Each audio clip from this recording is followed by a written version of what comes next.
روتے ہوئے بے ہوش شرجینا سے کہتا ہے کہ شرجینا دیکھو، تم نے مجھ سے وعدہ کیا تھا کہ تم آخری سانس تک میرا ساتھ دو گی، اور اب تو ہماری زندگی سے برا وقت بھی گزر چکا ہے، اب تو اچھا وقت آنے والا ہے، اور ایسے میں تم مجھے چھوڑ کے جانا چاہتی ہو؟ نہیں شرجینا، میں ایسا نہیں ہونے دوں گا۔ اب ڈاکٹر مصطفیٰ کو باہر چلے جانے کا کہتی ہے کیونکہ مریض کے پاس بیٹھنا ٹھیک نہیں ہے۔ مصطفیٰ باہر آتا ہے تو اسے کچھ کام کے لیے گھر جانا پڑتا ہے، اور جب گھر جا کے اپنی فریج پہ نوٹس دیکھتا ہے جو شرجینا ڈیلی مصطفیٰ کے لیے لگاتی تھی،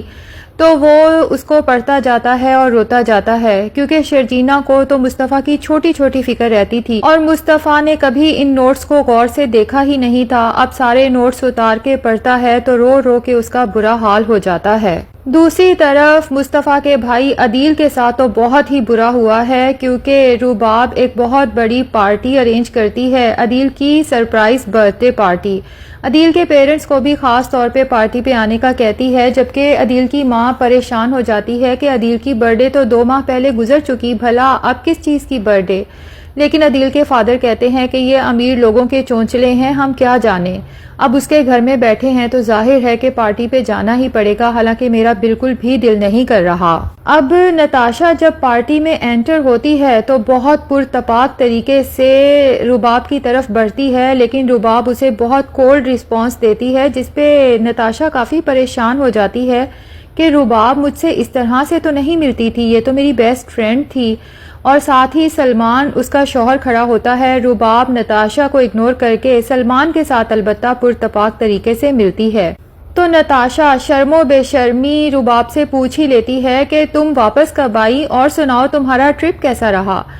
تو رباب اسے ڈھکے چھپے الفاظ میں کچھ سنا ہی دیتی ہے کہ بہت کچھ سناؤں گی، ذرا سب لوگوں کو جمع تو ہونے دو۔ اب رباب کے اس جملے پہ جہاں نتاشا کے کان کھٹکتے ہیں، وہیں عدیل کے دل کو بھی عجیب سی گھبراہٹ محسوس ہوتی ہے، کیونکہ وہ کافی دن سے رباب کے برتاؤ میں چینجنگ تو محسوس کر رہا تھا، اور اسے یہی لگتا ہے کہ شاید اس کی چوری پکڑی گئی ہے۔ ہوتا بھی یہی ہے، جب سبھی لوگ جمع ہو جاتے ہیں، عدیل کے پیرنٹس بھی، تو رباب سب لوگوں کے سامنے عدیل کے کاروبار میں گھپلے سے لے کر رشتے میں دھوکے بازی تک کی ساری کہانی سناتی ہے، اور پھر سبھی لوگوں کے سامنے عدیل کو ذلیل کرنے کے بعد سلمان سے کہتی ہے کہ سلمان اپنے دل پہ ہاتھ رکھ لو، کیونکہ اب جو میں تمہیں بتانے جا رہی ہوں شاید تم برداشت نہ کر سکو، کیونکہ میرے شوہر نے مجھے رشتے میں جو دھوکہ دیا ہے وہ کسی اور لڑکی کے ساتھ مل کے نہیں، بلکہ تمہاری بیوی اور میری بیسٹ فرینڈ نتاشا کے ساتھ مل کے۔ یہ دونوں ہم دونوں کی آنکھوں میں دھول جھونک کے پتہ نہیں کب سے ریلیشن شپ میں تھے۔ اور پھر نتاشا کا ایئر رنگ اس کے ہاتھ میں پکڑاتے ہوئے کہتی ہے کہ سلمان تمہارے لیے ہمیشہ ایسی چیز چوز کرتا تھا نا جو کبھی کسی اور کے پاس نہ ہو، تو یہ لو اپنا ایئر رنگ، اور مجھے افسوس ہو رہا ہے کہ تم نے اپنے لیے اس مرد کو منتخب کیا جو پہلے سے ہی کسی کے استعمال میں رہ چکا ہے۔ تو یہ ہے تمہارا سٹینڈرڈ، سلمان تمہیں کیا بنانا چاہتا تھا اور تم کیا بن گئی۔ اور اس کے بعد عدیل کو تو پولیس کسٹڈی میں دے گی ہی، اس کے ساتھ ساتھ عدیل کے پیرنٹس کو بھی اچھی خاصی سنائے گی، ذلیل و رسوا کر کے انہیں گھر سے نکال دے گی۔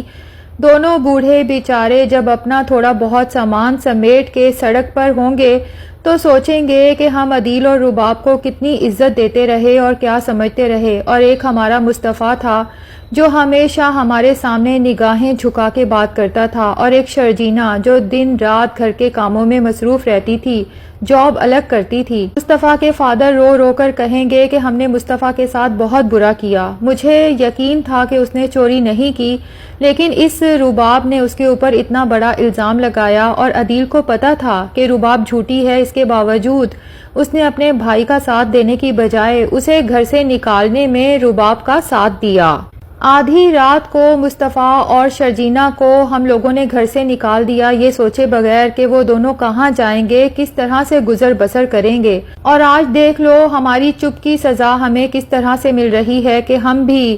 مصطفیٰ اور شرجینا کی طرح بے یارو مددگار ہو چکے ہیں۔ تو ناظرین کیا لگتا ہے، کیا شرجینا بچ جائے گی؟ اور مصطفیٰ کو جب پتا چلے گا کہ اس کے بھائی عدیل پر پولیس کیس بنا ہے اور وہ کسٹڈی میں ہے، تو کیا وہ عدیل کی ضمانت کروائے گا یا نہیں؟ کمنٹ سیکشن میں اپنی رائے کا اظہار ضرور کریں۔